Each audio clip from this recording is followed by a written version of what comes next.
All right. Hold on. Rookie move. I need a microphone. And we are live. Ladies and gentlemen and ladies, how are you doing tonight? We have a great show. Great show. Let's see who is in the chat really quick. Let's see. Unlike John Crump, I don't have a bunch of fancy intros and things going boom. So I got to I guess you got DJ here. Nice. What's going on, buddy? I'm in here. Santee is in here. Kevin's in here. What's up, Kevin? Shooting gallery. What's up, you triplet making mofo? Fluffy's in here. My good buddy Randy. Robert. Me the people. What's up, buddy? Nice. Carl. Nice. Man, it's so good to see you guys in here. Let me check one thing real quick. First, thank you so much for tuning in. We have a very good show tonight. We have Mr. John Crump. Let's see.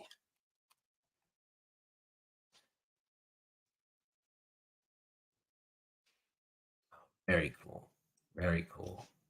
So without further ado, let's bring him in here. The one, the only, Mr. John Crump. What is up, Smash Time Nation? It's good to have you on the show. I really appreciate you taking the time out to slum it and hang out with Smash Mouth. Yeah, I know. It looks like I'm gonna get hepatitis just from. No, just joking. No, you know what's funny? I kept hearing that song. I heard it twice today, accidentally in love, and I'm like, God dang, John Crump, man. It just got stuck in my head. Which one? The Shrek songs. Oh, the one by your band. Yeah, that one. Let's check the chat. Dave's Archives, Brandon Hearn, Jay Curry, JC9. What's up? Oh, there's some new faces in here. Boss Hog, my man. Oh, a lot of new faces in here. Nice. So, Mr. John Crump, usually you are the interviewer. How does it feel being on the other side? Weird. Right? Yeah, right, man. You don't have your buttons with all that crazy stuff going on? From the Black Swan. Well, heck, I guess you do. But you know what's cool, though? I like being the guest because that means I don't have to do any show prep. I can just be on and just be on. You know what I mean? It's kind of nice. Yeah. It is kind of nice. And I got an announcement. Rich has convinced me to do a introductory flight lesson and maybe get my license. Question: are these lessons going to be from Rich? No, flight lessons, not crashing lessons. I was gonna say, okay, yeah, that sounds like a great idea. Yeah, where I live in Houston, there's a lot of people that have little planes they fly on the weekends. It's way more common than you might think, and it's not. I mean, it's a little pricey to get into it, but it's not as pricey as you think. I mean, you can get a pretty decent plane and a hangar and all that rent, and you're under 100,000 for like a really nice plane. Yeah. So we'll see what happens with that, but I'm gonna try it out at least. Yeah, very cool. So let's start out with the basics. Let's do some YouTube questions. You've been doing YouTube how many years now? I've been doing my podcast. I moved over to podcasting on YouTube about 2 years ago. My main channel has only been up for a little bit less than a year. I had some friends that were using it, and I would just do the editing for them. Now, I took over the other channel, turned that into John Crump News. So probably about 2 years, I would say total, but like about a year of that was just doing like shows with my friends and stuff like that. We had a podcast that we did since about 2013, and that moved over to YouTube, but the crew on that podcast changed until it was just me. So the last one. Yeah, and now Rich. Well, I mean, once you hit rock bottom, I'm sure it'll go back up. Yeah. No, I like Rich quite a bit. He is pretty genuine guy, and does pretty good impressions as long as they're not of me. And he's all right. So we met at the IV88 event in Atlanta, Georgia, and I did one of your like impromptu interviews. And I think you were sitting at the GOA booth. Correct. I'm still involved with GOA, just not as a state director. I'm doing some behind the scenes stuff with application development to try to streamline and make GOA run a little bit smoother by the use of automation and AI tools and stuff like that. You know what I like about GOA? What's that? They don't, I'm a member, and they don't call me every freaking week asking for money. That's kind of nice. Yeah, GOA, what they try to do is they try to put out information, and there will, you need money to run an organization. So there will be like donate link or anything else like that. What you won't see is a link saying, "Oh, we haven't hit our goals, and if we don't hit our goals, we're going to be shut down," or whatever that. You're not going to see the fluff or just the fundraising. Yeah, not that other programs do that, but they do that. I used to hate it. Oh yeah. Can't stand it. Yeah. So where are you located? You're in what state? I'm in the United States of America, Very funny, John. East Oh, Coast. I'm in Virginia, right outside DC. Yeah, Virginia, outside of DC. Cool. So you're up by Tim Pool area. Yeah, he is in Maryland, about 45 minutes away from me in Frederick, Maryland. Yeah, he's like, it's funny. I listen to a lot of I listen to YouTube podcasts, but none of them are really gun related. So I listen to like Young Ripper 59. Young Ripper 59 is cool. He has such a good take on stuff. And Tim Pool, excellent show. Even though he's young, his age shows in some of his comments, but he has really good perspectives on everything. I like his show quite a bit. And then Joe Rogan, Joe Rogan podcast, he'll usually have some really interesting people on. He is the godfather. Yeah, who else do you listen to besides me? I know you never miss one of my shows. Oh, I've seen every one of your shows. Hank Strange's show, Shooting Gallery New England show, DLD After Dark, who has an amazing show. Really? I saw one of his shows. Oh, he's in here right now. What's up, DLD? I catch Shooting Gallery New England. I like his show quite a bit. Like he won a Smashy alongside yourself or the most hustling, because Shooting Gallery hustles for his live. Like he does not quit. Yeah. He works hard at it. I don't know how he's going to do it with those twins coming. Triplets, right? Triplets, sorry. His whole life's going to end. He's going to have to quit his furry club. Hey, I saw you got that cameo shout out from that Dust guy. Yeah. Hilarious. How'd that come about? Jared from Guns and Gadgets. We were talking about Dust, and he mentioned that he had a cameo, and we were like, "Oh, we should get a cameo from him." And I was like, "Shooting Gallery New England, triplets." Nice. So I ordered it on the live stream, and the next day it was done. Wow. Those guys make quite a bit of money. It's kind of like the B or D list celebrities get on there, but I've had a few done. I think they're hilarious. I think they're really good. Yeah. Shooting Gallery New England called me the next day and said, "What is wrong with you? You have some mental issues." And what's his point? I don't know. It's like, you're not telling me anything I don't know. All right. So you're from Virginia. Were you raised with guns, or were you raised in a gun household? My mom shot someone when I was a baby, but a home invader she shot. But other than that, no, I wasn't really around guns too much. During college, I started looking at the engineering of them and stuff like that, and I started getting into them. And then I got my first gun after college, and yeah, it's just gone from there. And anything I do like 100%. I jump headfirst in. As you should. Don't do something half-assed. Yeah, so I went big time with guns. Big time meaning, you know, I mean, I was always a constitutionalist. I was more into the Constitution um, as a whole than just Second Amendment issues.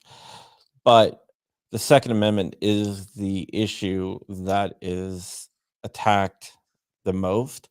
And if that falls, then all the other ones will fall. Oh, 100%. They always say the Second Amendment protects the First, but it actually protects all of them. And you're 100% right.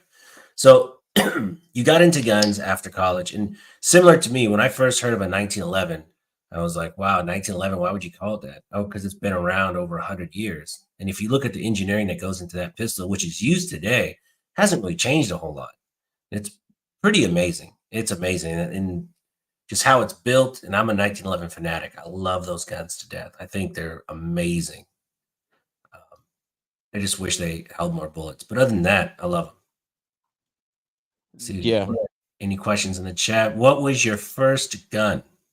Okay, you guys are going to laugh, but it was a high point. No, no laughing. It was I a high think point. it's a Yeah, great first gun, man. I mean, you're in college. Some people don't have money for a lot of high-end guns, so that's not a bad. It's not a bad first gun. yeah. I mean, I just kept that for a while, and then uh, I started getting into Rugers and stuff like that. Um, and then at first I hated Glocks. I absolutely hated Glocks, and now I'm a Glock fanboy. Well, did you hate them just because everyone liked them, or you Yeah, just hate basically. them? Yeah, I didn't hate them. I mean, I've shot them. I've owned them in the past. Would I own them now? Probably not. There's a lot of other cool guns out there, but I don't hate them. I respect them. They work for most people. They work. Some people they don't. Yeah, I So mean, just really like Glocks and HKs. Also, big agreed. into HKs. HK VP9 is like one of my favorite guns of all time. I just got into SIG quite a bit. I'm really digging the 320 and the 365. I think SIG makes a phenomenal pistol. And to answer Dark's question out there, no, it was not the red high point in in my in my gun room. Yeah, Sigs just don't fit my hand.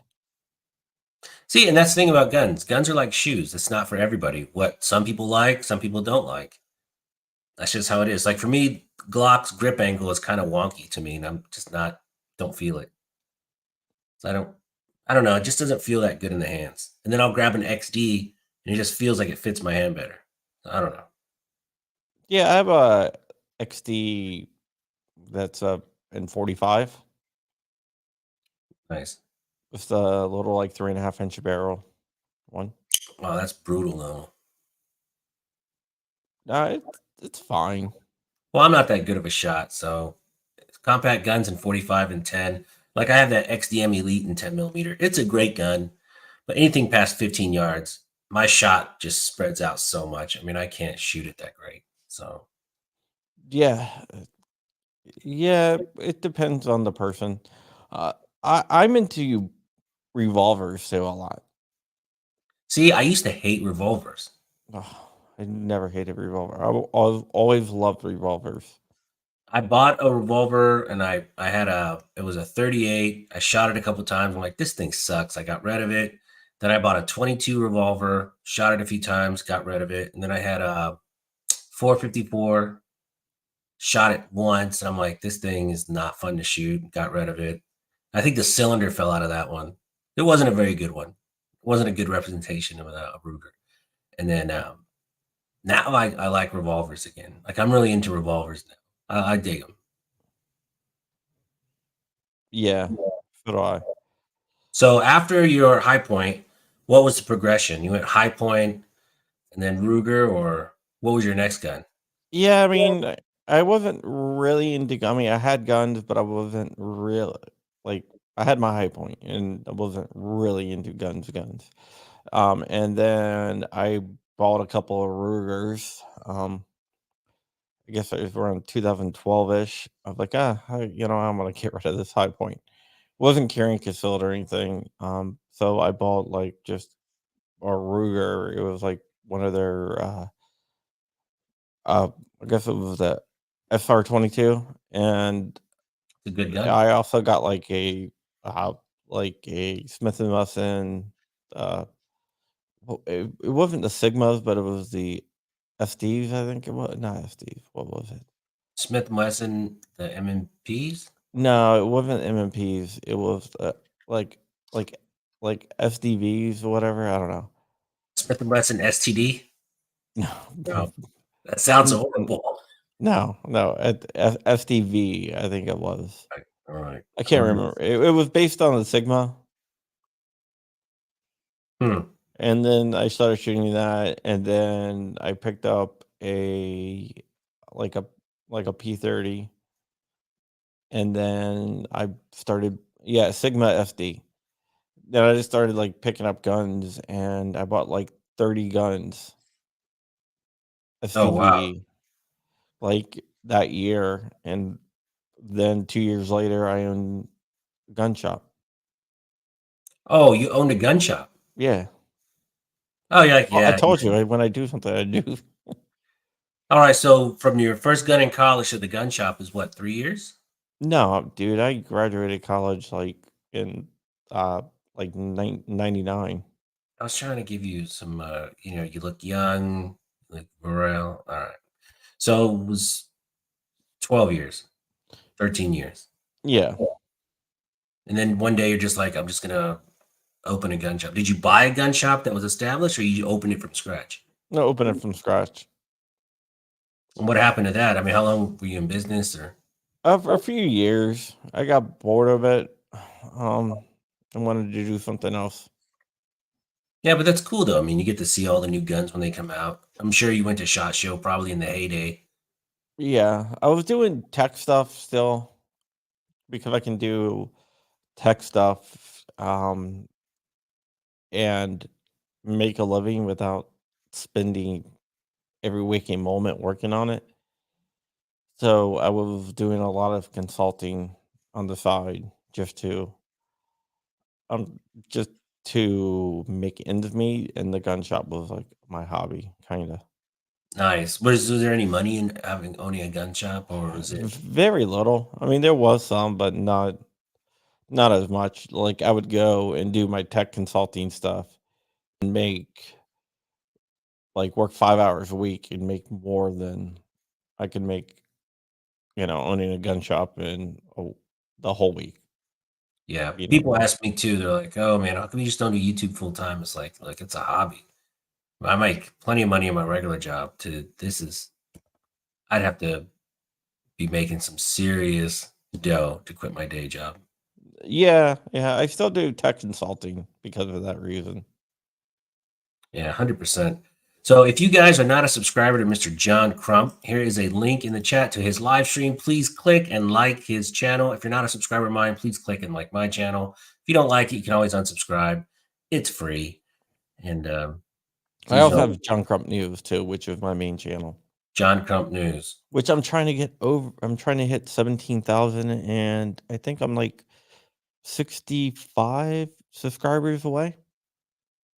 All right, I'll grab that link too. Find it. We'll see I if we can mean, get you up there. okay, now I know that you're not subscribed because you didn't have the link. Well, I don't have it up and handy. I do have the link.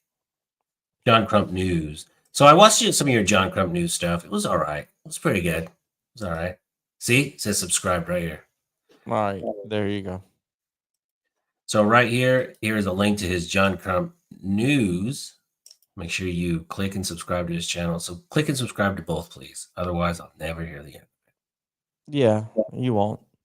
Yeah. So did you sell your gun shop or did you just close it down? Or there's a lot of Ah, responsibility that goes along with owning a gun shop, right? Because you got to keep pretty good records. You can't have just anybody working there.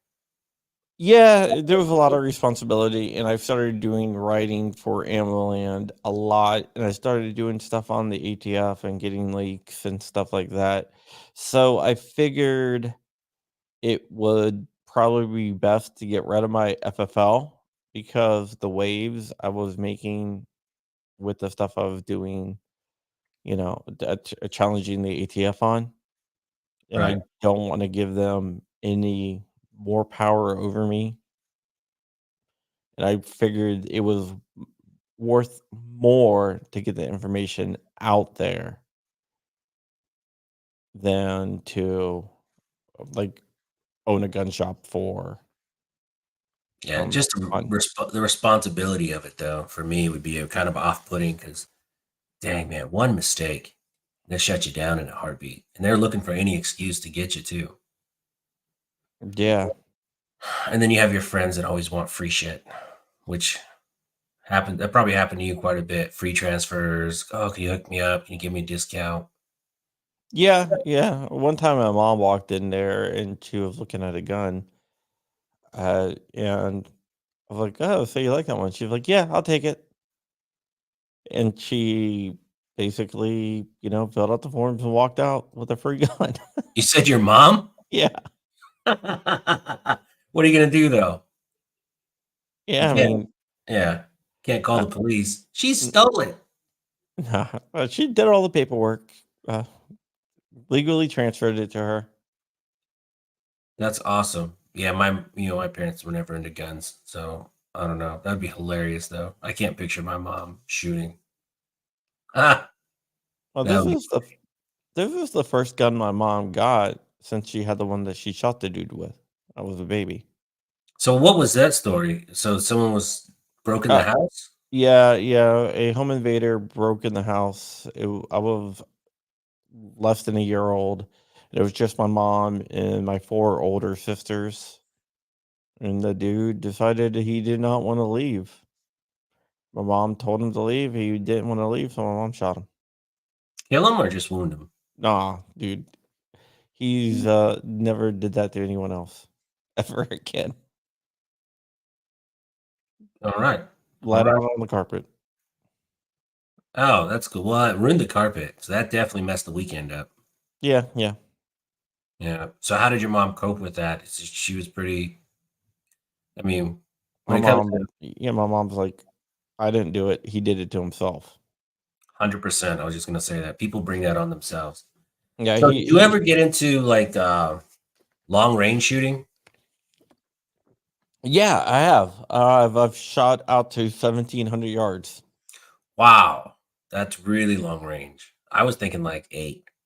Nah, the 1,700 yard thing, that was like a once in a lifetime thing. I had a Ritter and Stark with chambered in 330 at Lopua and a really nice Night Force optic on there. The guy that was guiding me in was a former Marine Scout sniper, so it was all him. Yeah, but that's still pretty cool. He's like, "Okay, look through the scope, find the red car." There's like a old abandoned red car. He's like, "Now go to the right of it."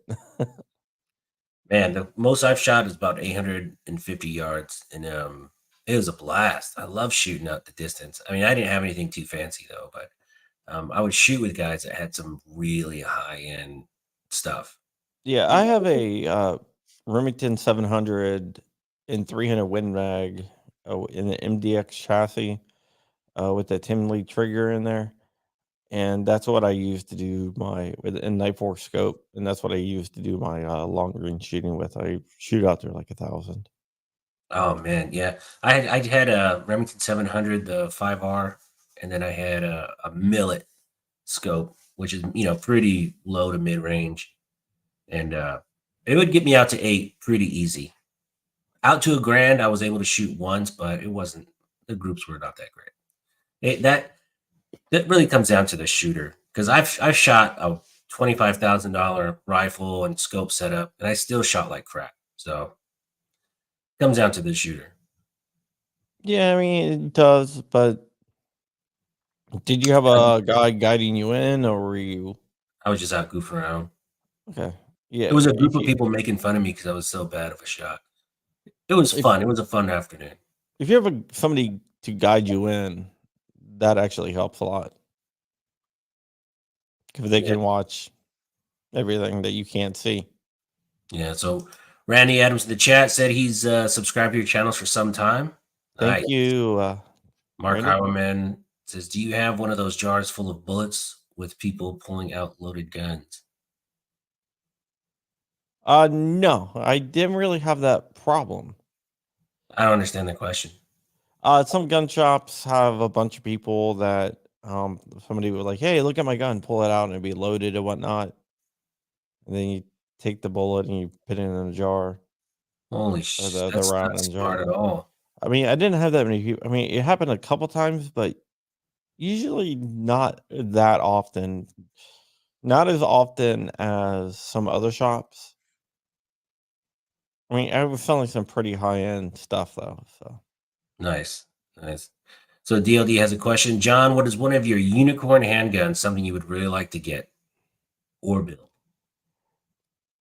okay, my unicorn handgun, which I don't know why I haven't got yet, but I should, is a Liberator from World War II.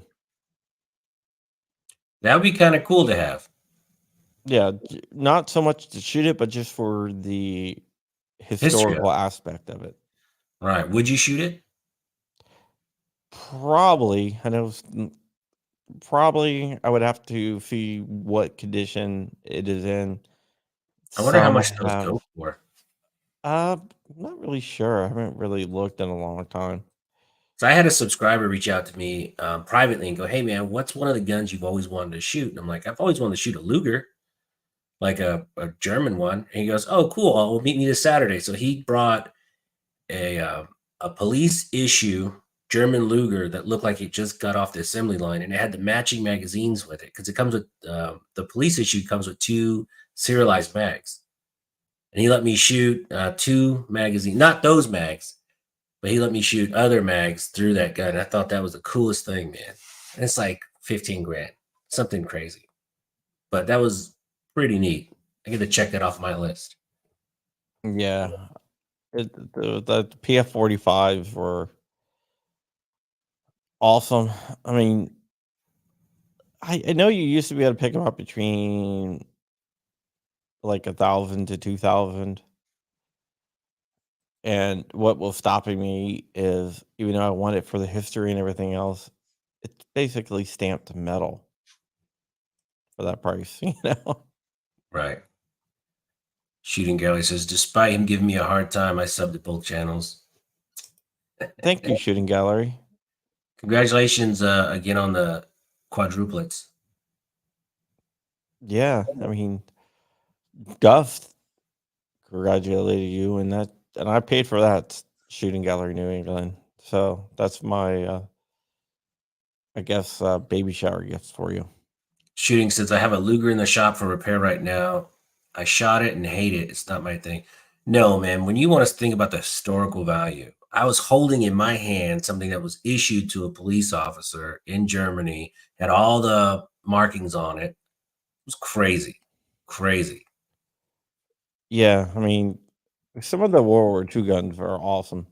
Like, I got to shoot a STG 44 or MP 44, whatever you want to call it, out in Vegas a couple years ago with the owner of Rifle Dynamics. Oh, that's very cool. He was like, "What's your gun that you want to shoot that you haven't got to shoot?" And I said a MP44 or STG 44, and he's like, "Oh, like this one?" I was like, "Is that original?" He's like, "Yep." Man, that is so cool. I got to mark. I've never shot a full auto MP5, and then I was doing a meet and greet at Trinity Armory up in Cleveland, Texas, and he goes, "Do you guys want to shoot a full auto gun?" I'm like, "Sure." He goes, "Just take this MP5 out there and just don't break it. Have fun with it, and bring it back when you guys are done." So I brought it out there, and everyone started unloading their pistol mags, and we probably shot a couple thousand rounds through that gun that day. It was so much fun, free of Yeah, charge. my boy Matt, he has a MP5 that's full auto and a briefcase. That would be very cool. So basically, you have a little trigger on the handle of the briefcase. That is You sweet. I hold it remember like this. You hold it in, and that's like some James Bond stuff. yeah, it's really cool. So when I was growing up, my neighbor calls me over to his house one day, and he was a longshoreman. He goes, "Hey, check this out. This was my granddad's. You want to see something cool?" I'm like, "Well, as long as you keep your pants on, we're all right." So he pulls out this like cello case, and it was a what's that mafia gun? A The Tommy street. gun. Yeah, it was a Tommy gun in the case with two of those round mags in it, and it was full auto and everything. I'm like, wow, California, that's now a felony. So you should probably get as far away from that as you can. He goes, "Oh, you don't think I could just turn it in?" I go, "No, yeah, I don't know what you could do with it, but I would have said, "Hey, just give it to me. I'll take care of it. Don't worry about it." I was not a gun guy at the time, really. And I was in California. What am I going to do with it? Hide it. No, that's a hard felony. Oh my god. Yeah, it I is. wasn't as righteous as I am now. I was still goofing around with cars and being stupid. Stupider. Yeah, how's the hunt for the new vet going that you're gonna get since you gave it up on Nissan? I don't refer to it as a Nissan. I always call it a GTR. Because if you look at it, there's no Nissan badging on the GTR. It just says GTR everywhere on it. Who makes it? All right, Nissan makes it. All right, there you go. All right. That's all right. Whatever.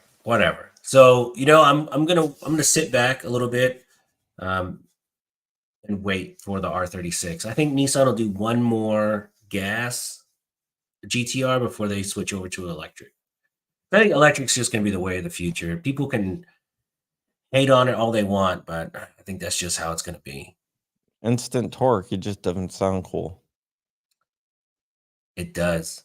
Like I've driven in a couple Teslas. Ludicrous speed is okay. What's that new one?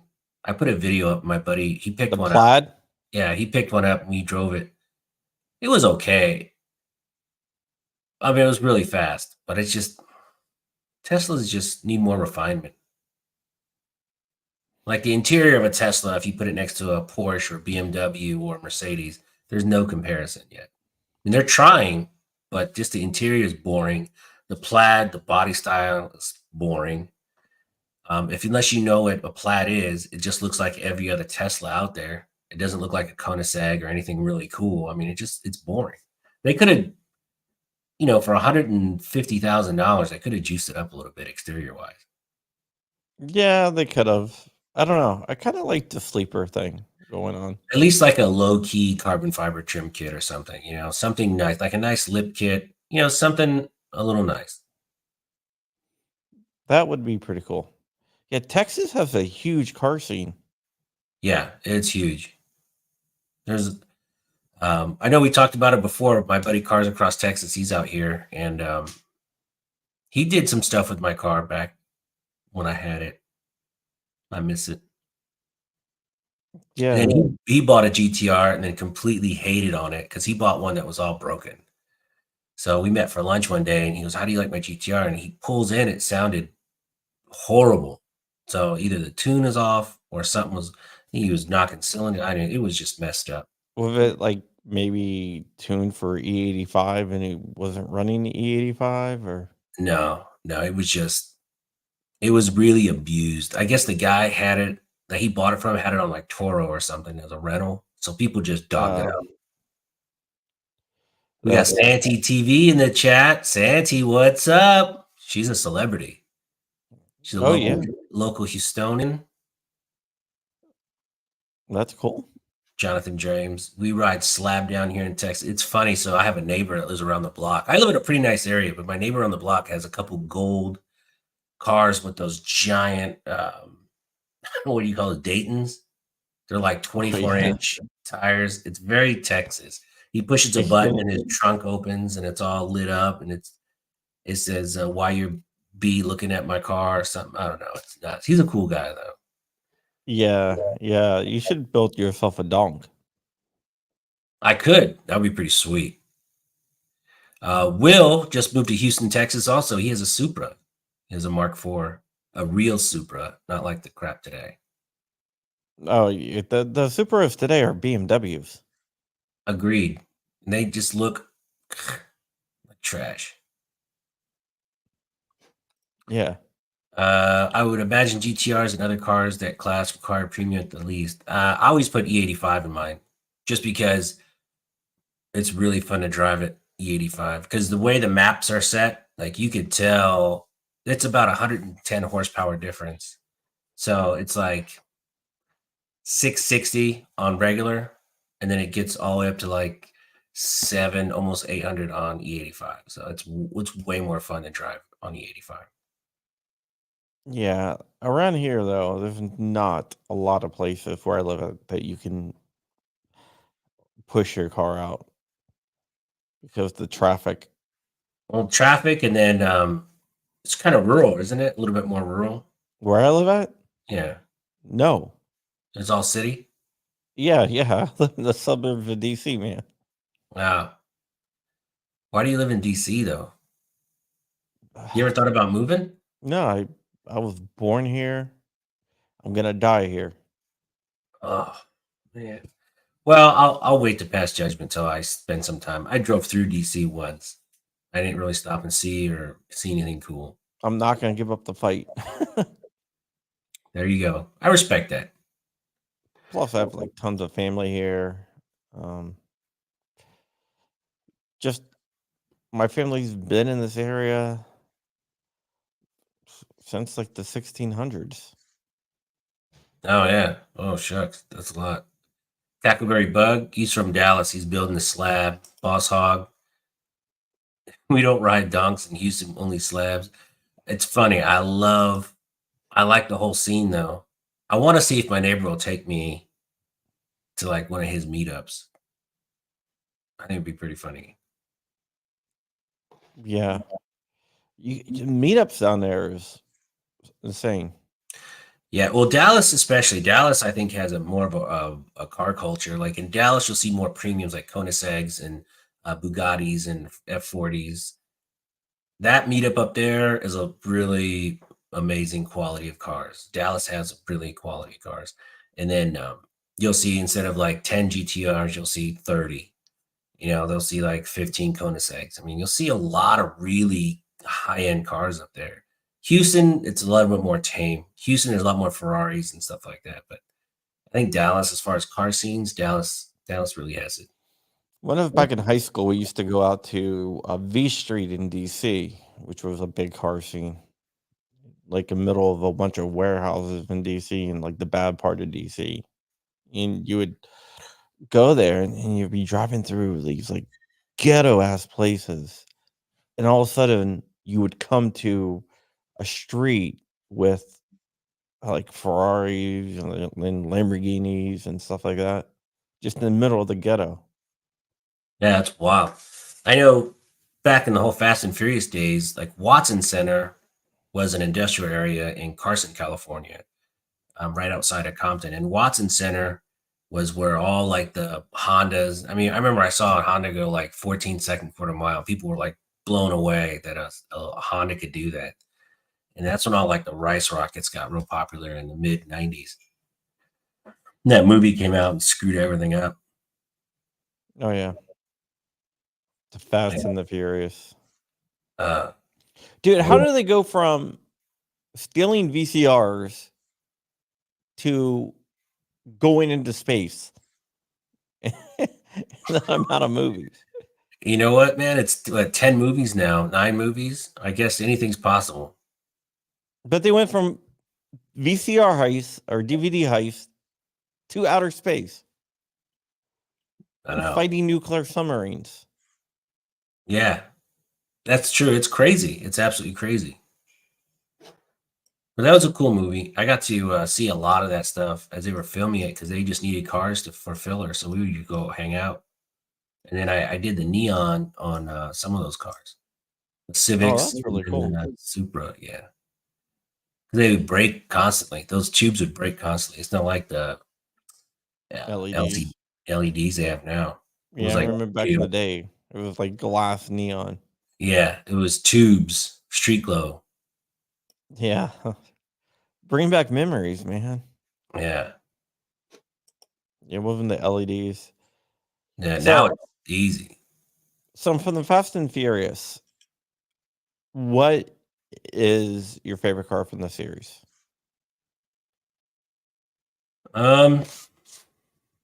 What I think is the most iconic car from the series, or what is my favorite car? Favorite. That's tough. It was only in the Race Wars episode, but the Knights, just because it was my friend's car and I've always wanted it. And when he let him use it for the movie, I was like, damn, can I drive it? They're like, no. So it was the RX-7 in the Race Wars. He raced Letty in the Race Wars scene, the Rastafarian in the white Oh, okay. RX-7. I love RX-7s, man. For me, it's RX-7, Supra, and then honestly, that green Eclipse, even though it was ugly as sin, it's iconic. It's an iconic look. How about the Fast Throttle. and Furious 2, the Skyline?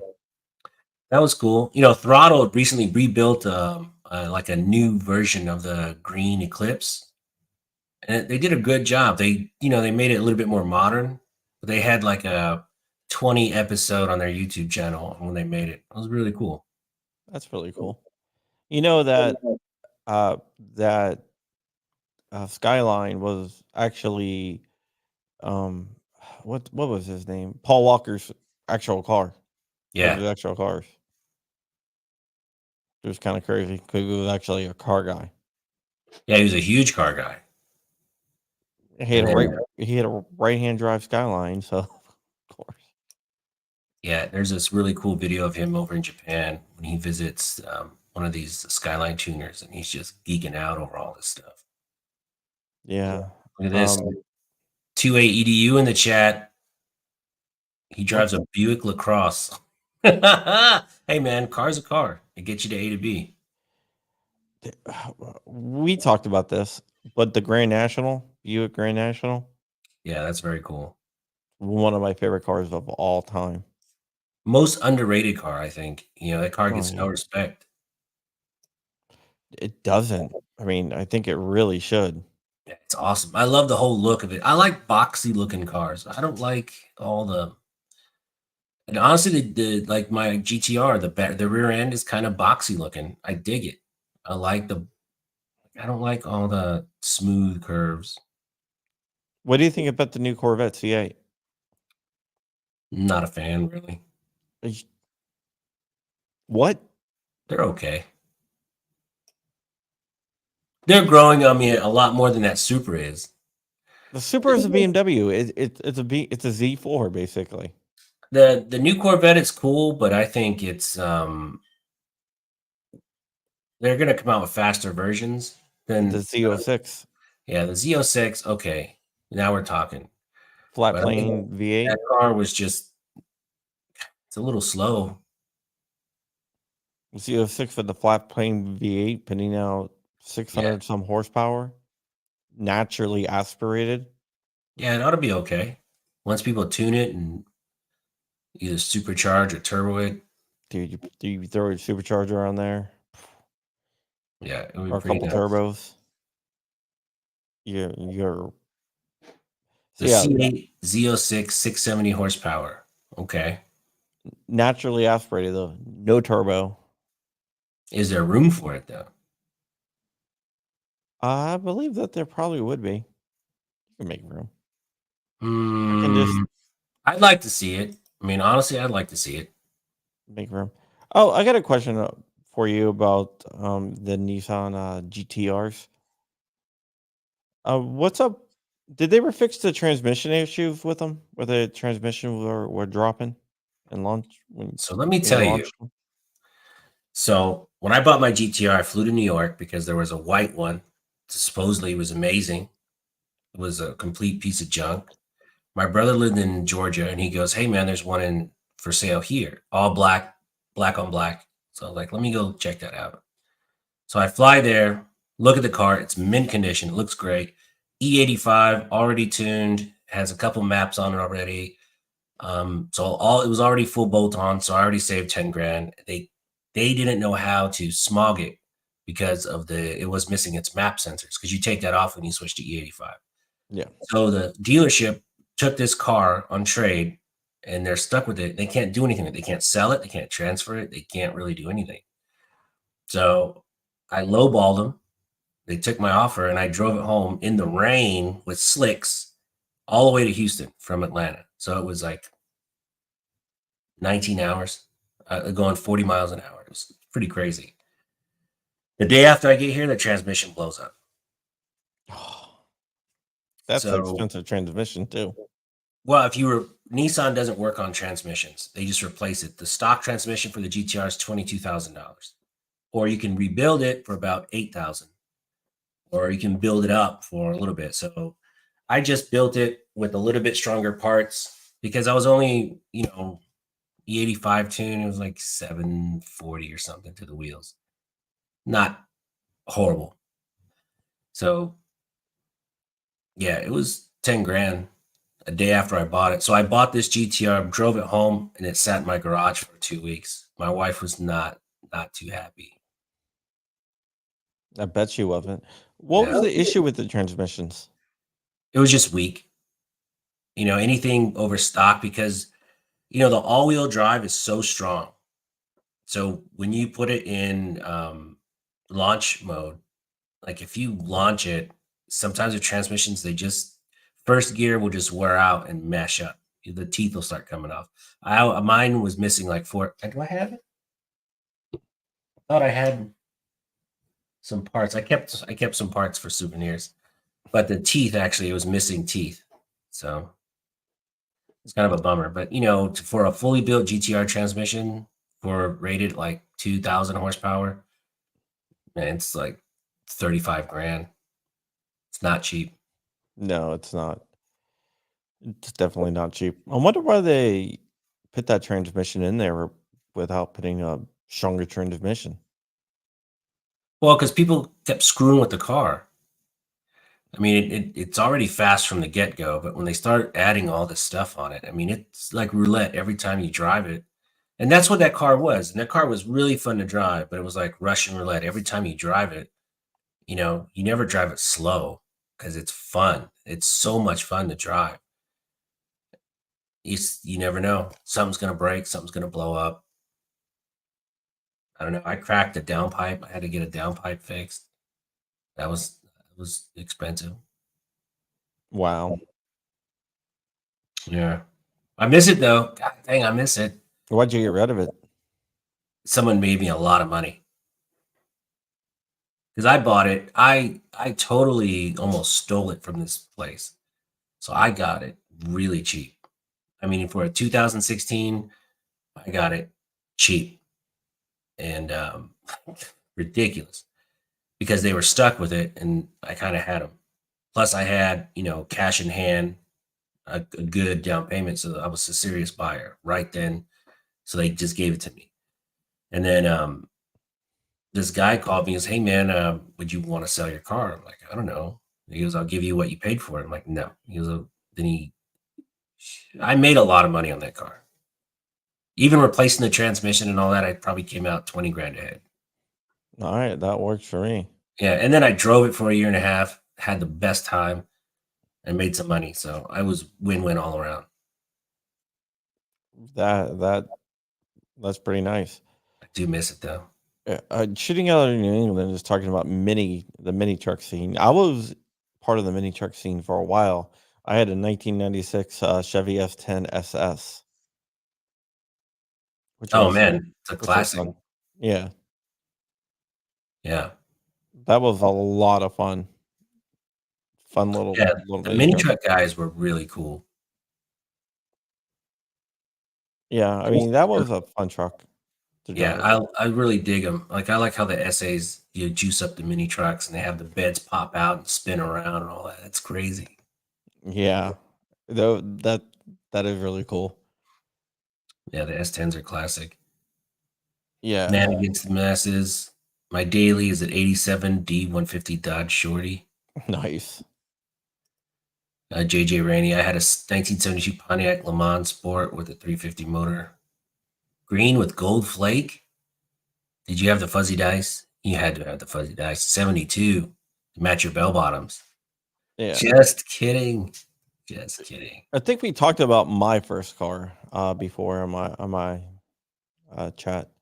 What was your first car? AE86. Oh, was it? It's before they were. It's Famous. before the initial D or anything like that. That's cool. You could pay $2,000 for it. That is pretty cool. That's a great car. That's an iconic car. That's like the 57 Chevy of JDM right there. It's Yeah. classic. But now you cannot touch it. No. Right. Yeah, I saved up my money and bought it from my brother-in-law for $2,000. Yeah. I mean, I almost bought. Do you remember the Sirocco's, the Volkswagen Sirocco's? Yes. Yeah. But I learned how to drive stick in a Sirocco. And this guy was selling it. I almost bought it. I should have bought it. That was like the funnest car to drive. That Yeah, was it was. blast. Super lightweight, it was pretty quick for that time. It was great.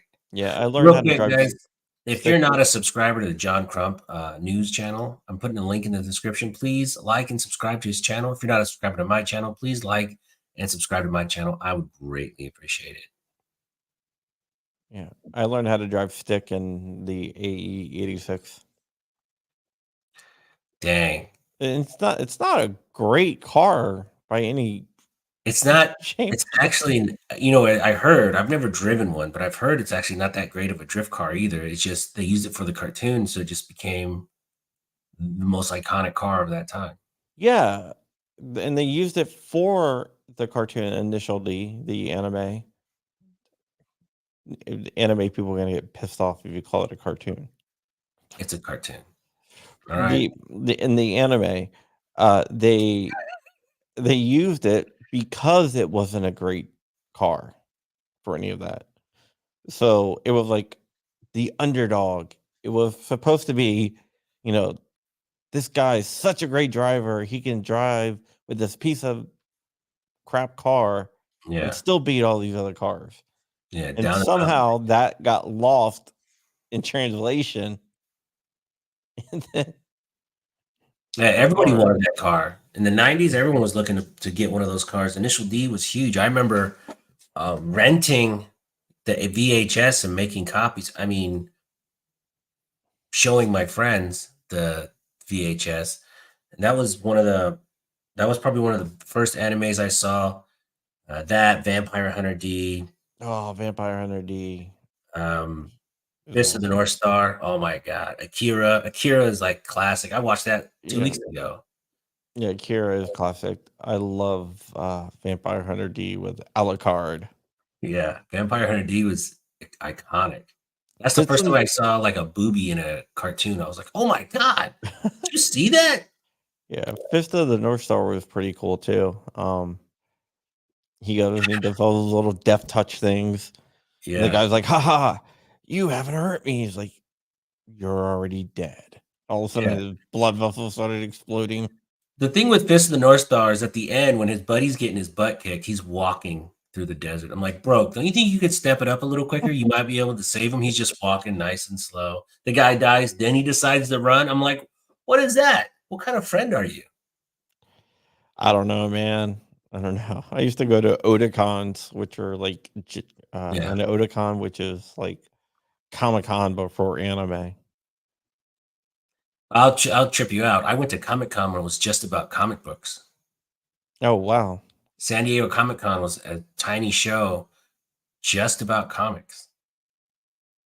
I mean, I would go and it was like one hall, comic books, and I think the first one I went, the very first Batman was out when I went.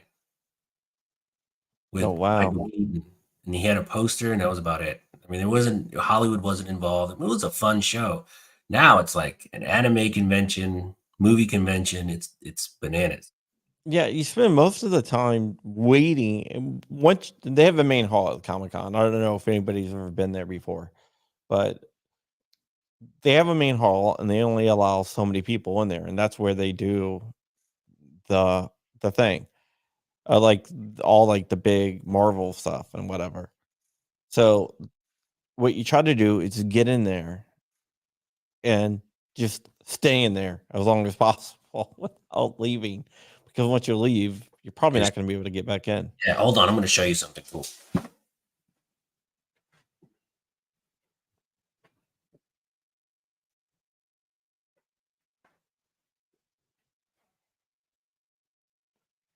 And now we're switching to my OnlyFans. Just kidding. Just kidding. So I was at Comic-Con. I think this was 92, 90, 91, 92. And I'm sitting at I'm going to go get something to eat. And the guy in front of me goes, "Yeah, I'll get 2 hot dogs." And I'm like, holy shit, I know that voice. I've heard it every day, growing up as a kid watching cartoons. And the only thing I had him sign, I only had one thing with me, and it was a backing board. I got Stan Lee. That is insane. I was like, holy shit, you're Stan Lee. He goes, "Yeah, it's nice to meet you." And, they never paid him nothing to go to those shows. And all I Yeah. had was this stupid backing board and some bull BS tour. He signed the comic too, but it's not a good comic. But I got the backing board. That's all I got. That But is yeah, awesome. I was like, holy crap, you're Stan Lee. And he goes, "Yeah, it's nice to meet you." When I went to Comic-Con a couple years ago, and Stanley was there. He was there's no way he would be in a line for a hot dog just because he would get mobbed. Like, he was doing an autograph signing, and they had, like, some pretty big name people doing autograph signing. They had a whole cast of Walking Dead there doing autograph signing, and his line was literally, like, 30 times longer than anyone else's line there. Yeah, I heard. Towards the end, he was still super popular, super miserable though. I mean, Stan Lee. Elder abuse stuff.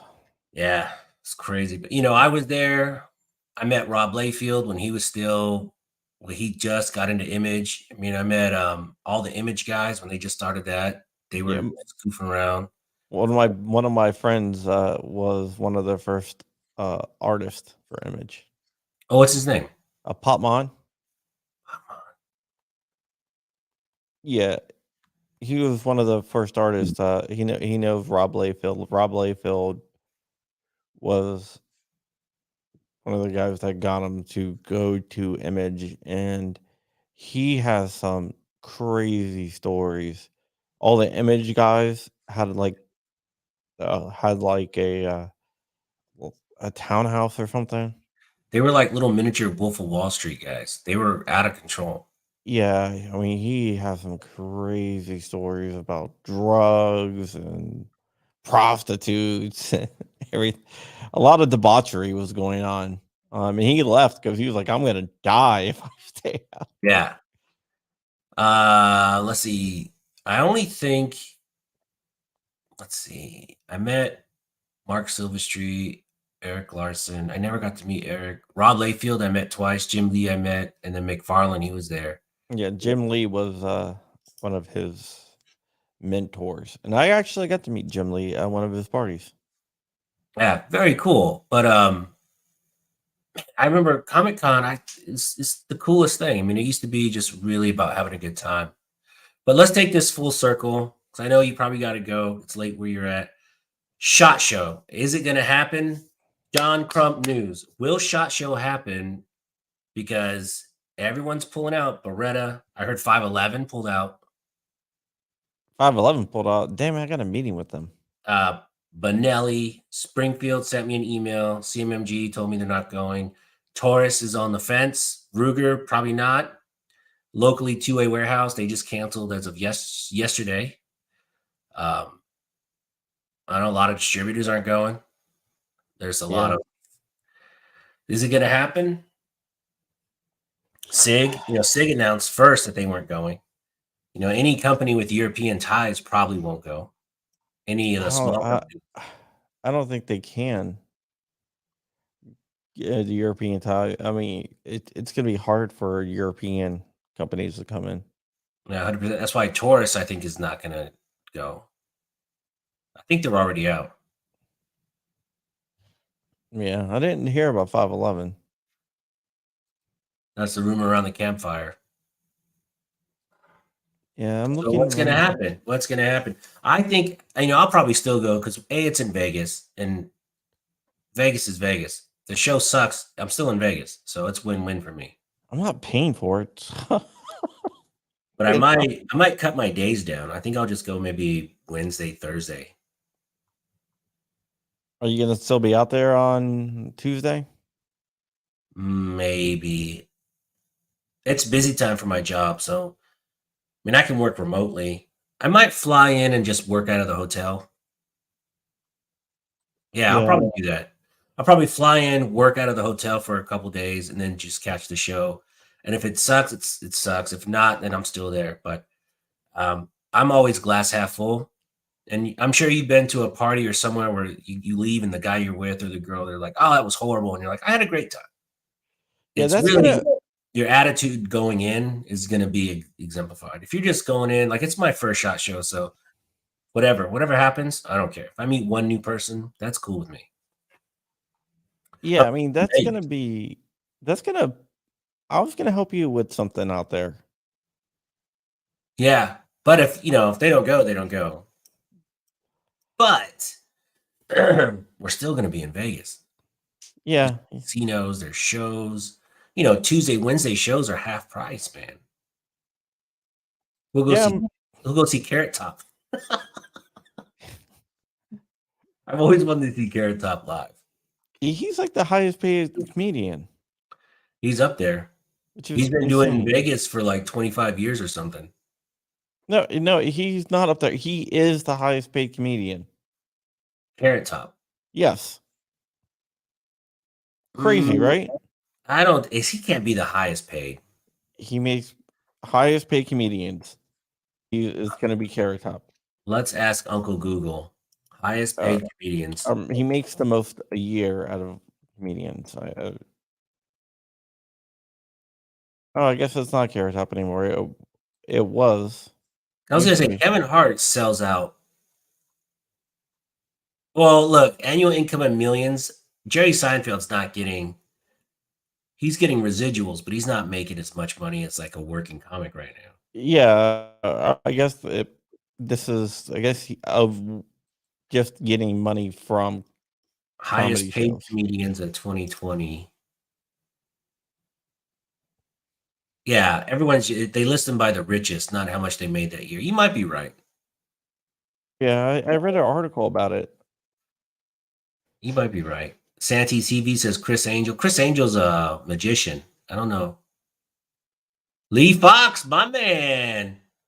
Man, I got to shoot with this guy today. I'm calling him Mr. Staccato. He's got like 375 of them. I just looked up. Carrot Top is worth 90 million. I think Jerry Seinfeld's like 700 and change. Yeah, And but technically, Joe Rogan is up there too. Joe Rogan he's got a lot of his net worth tied up in the UFC. He owns shares. He's up there. yeah, but I think Carrot Top is all 90 million is directly from Well, comedy Vegas pays shows. him. He does 2 weeks on, a week off in Vegas was it 2 weeks on, 2 weeks off? But man, he makes a lot of money. Whew. Dude, he makes $15,000 for a 30-minute set. That's like John Crump money. I wish. So circling back to SHOT Show, with Safari Land backed out, Kimber. I mean, there's so many people aren't going. That's a lot, man. So let me tell you. So we them have. canceling it at this point. So let me tell you, we have a big show in Houston, Texas called Breakbulk. Breakbulk is about a third of SHOT, but it's a huge, huge show. I mean, they build, just like SHOT, they build these giant interiors. There's meeting halls inside. Everything is built a week before. So they still haven't built anything for SHOT. All those big buildings internally, they're built a week before. They're made to go up and down. They travel all over for different shows. So those, nothing's been built yet. But the show they did out here, they lied. The promoters lied, and they had my company and all these other companies still on the vendor list as having a space a day before the show. And then you showed up, and it was just half a building, the curtain was done, and it was empty. It was completely empty. Usually it would take 3 days to walk the show. I did it in 20 minutes. It was embarrassing. It was Oh so wow. embarrassing. I was in at 10. I left and had an early lunch at 11:30. There was nothing to see. It was pathetic. But if you looked at all the advertisers, if you looked at all the paperwork, the app for the show, it looked like it was going to be a bang out show. It's horrible. Yeah, I mean, that might happen here. I mean, I don't know. I mean, I am sure if we were in this situation a month ago, it definitely would be canceled.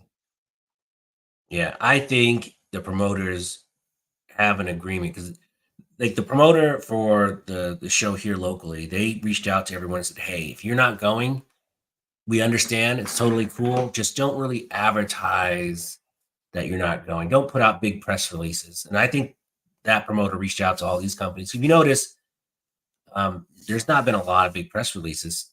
It's just word of mouth, you know. Yeah, I mean, I haven't heard anything about. Huh? Wow, that would suck. Kind of a bummer. Yeah, this is gonna be my last shot show. I decided Yeah. just because there's not a point of shot anymore. Well, you figure, 10 years ago, before cell phones and the internet got real crazy, you needed SHOT Show. You needed the press. You needed all that exposure. Yeah, I And think. what I heard is that SHOT Show the last couple years was just a bunch of dumb YouTubers trying to get free shit running around all the booths. Yeah, you're Which probably right. I'm probably not going to be doing that much. You gotta do it a little bit though. I will do a little bit. Yeah. Somebody put a list together of who has pulled out of shot. Oh, really? I said I wish somebody had one. I don't Well, know. I looked for like an article today, and there's a couple articles from like 2 weeks out saying that they had pulled out or whatever, but it wasn't updated because Springfield told me Thursday they weren't going. yeah, I heard they weren't gonna go. Again, it wasn't a press release. It was a nice, quiet email. Yeah, I haven't heard anything about that. I'm looking at my calendar and it's still active. Hmm.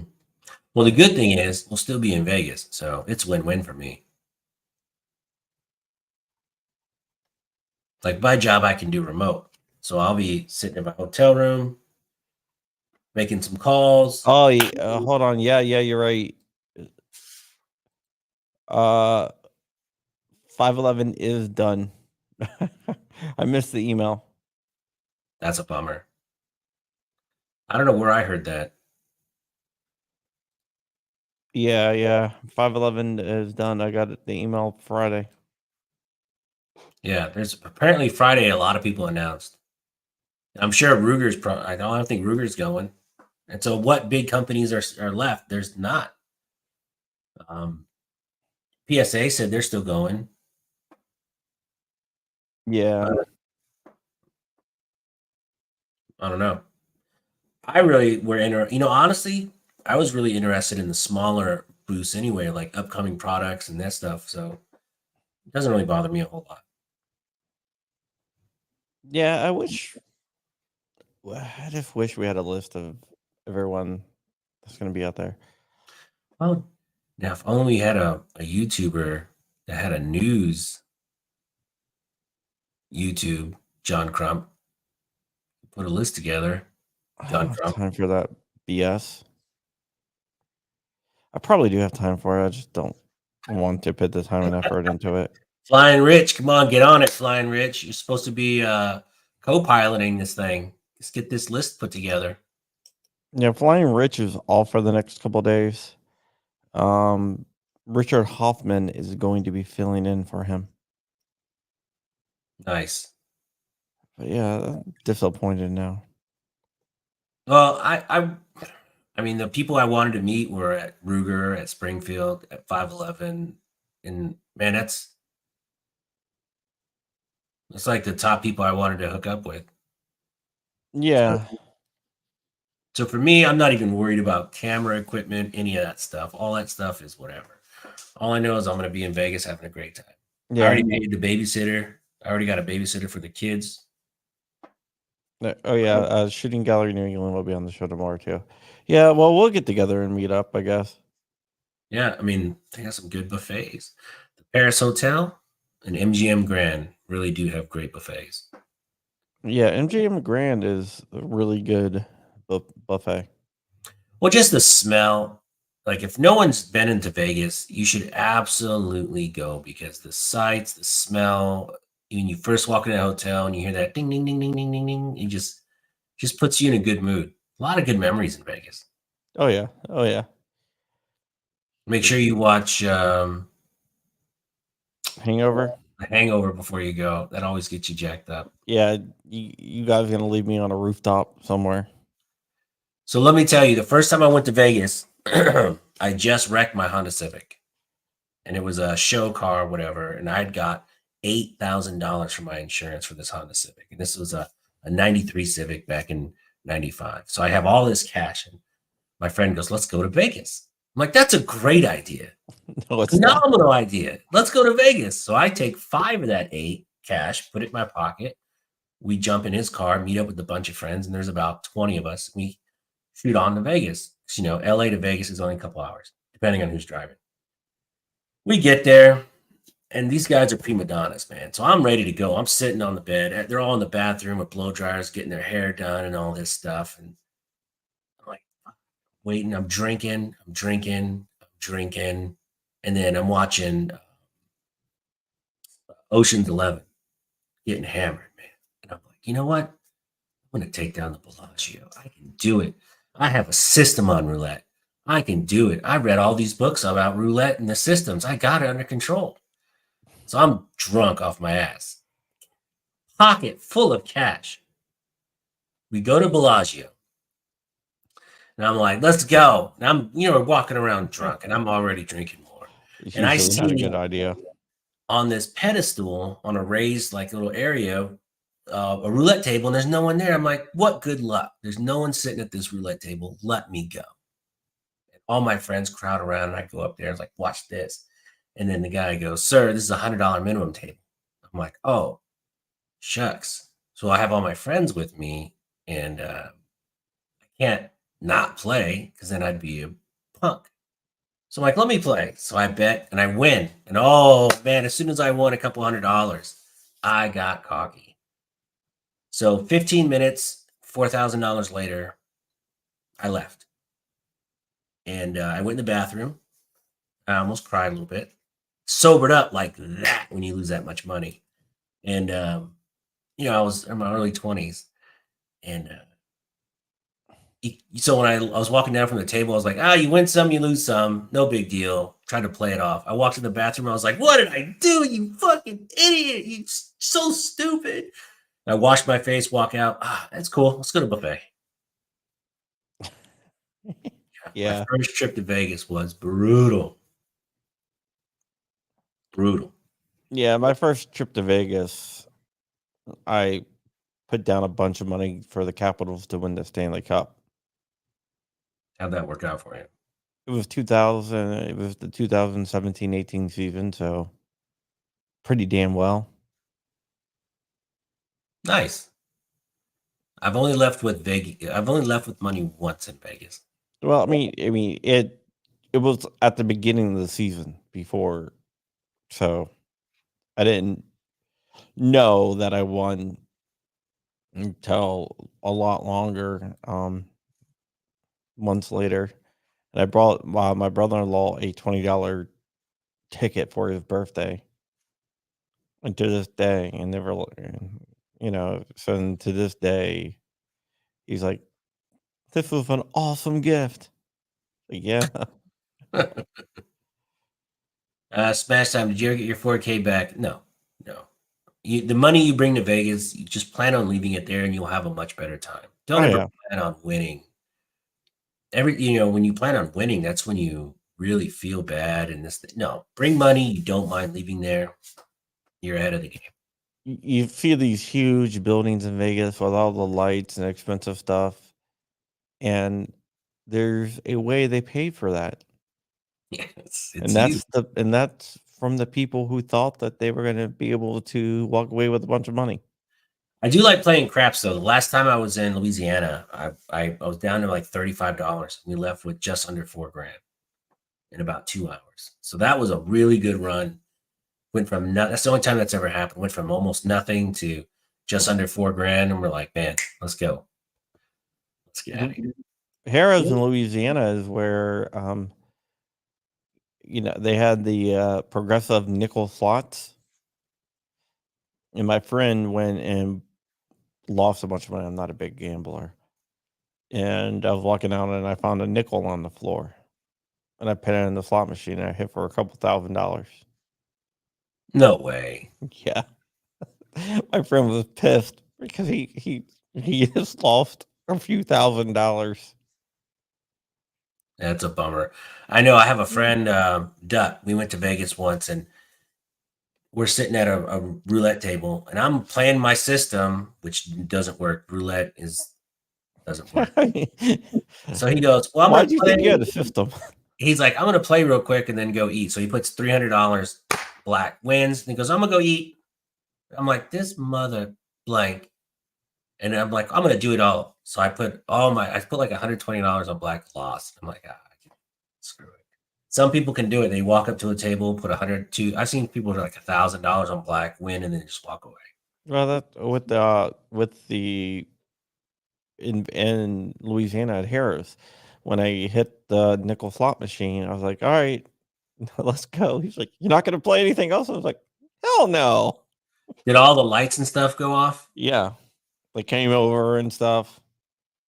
Man, that would be cool. That would be pretty sweet. Because I don't do slot machines. It's just rough. DLD has a good point. He goes, Vegas can chew you up and spit you out. That is not a city. If you're broke, Vegas is a horrible city to be in. Oh, yeah. It's bad. You feel horrible. Shooting gallery's never been to Vegas. Well, with triplets, you're not going to be going anytime soon. No, that is true. You know what you should do? You should go out there for a wedding anniversary. It's a lot of fun. Vegas is a blast. You have someone to watch the kids and just go out there. Yeah, after a year, your wife's going to want a break. Oh, yeah. 3 months, you're going to want a break. Oh, yeah. Oh, yeah. I would suggest Shooting Gallery New England looks into getting a nanny. From Thailand. Yeah, or Sweden. Yeah, Sweden. All right, man. John, it's been an absolute pleasure. I have way more questions to ask, but we'll wrap it up. And then after shot, we'll do another show, and then we can, talk about all the stuff we did in Vegas. All right, that works for me, man. Thank you again. Let me put a link to your channel in here. The John Crump News. And then he also has John Crump Live, which is another good channel. John Crump News. Where's your John Crump Live? So if you're not a subscriber, please subscribe to his channel. He is trying to get to 17,000. 17,000, and I need 60 some people, I guess. Nice. I hope I was able to get you a couple. Oh yeah, you are. Thank you so much. Here's a link to his John Crump Live. Please like and subscribe. Thank you so much for coming on. What's 50 people. What's new for the show in 2022? On my show? Yeah, your show. I don't know. Just keep on doing what I'm doing. We have a TV celebrity maybe in the week after shot. That'd be very cool. Yeah. Yeah. Not really a gun guy, but he's on TV like every day. So, No, not yet a gun guy, maybe not yet a gun guy. That is true. But yeah, do that. It's just I want to have. I don't know what I want to do yet. I just want to see what happens. Maybe I'll just hand over the show to Rich and ride off into the sunset. See Yeah, how you long never it takes know. for him to crump it. Fly off into the sunset with your new plane. Yeah, no, I'm not getting a new plane yet. You never know. 2022 is going to be crazy. Yeah, but I'm not planning on getting a new plane anytime soon. Someone's going to make you a deal. Well, as far as my channel, I have the Good Patriot on next week. Man, I booked her 7 months ago when I first started doing lives. I was like, I love your channel. You want to come on? She goes, nope. I go, man, that's a bummer. And so I bugged her politely every month. So about 4 months ago, I said, hey, let's just book something for after New Year in January. You know, come on. She goes, okay, I'll do it. But if you've never seen The Good Patriot, she is phenomenal. Her stuff is so funny. I was crying, laughing. She does a Tupperware spoof party bit. It's like a comedy where instead of Tupperware, it's guns. Oh my God. It's so freaking funny. I'm gonna have to check that out. The Good Patriot, you said?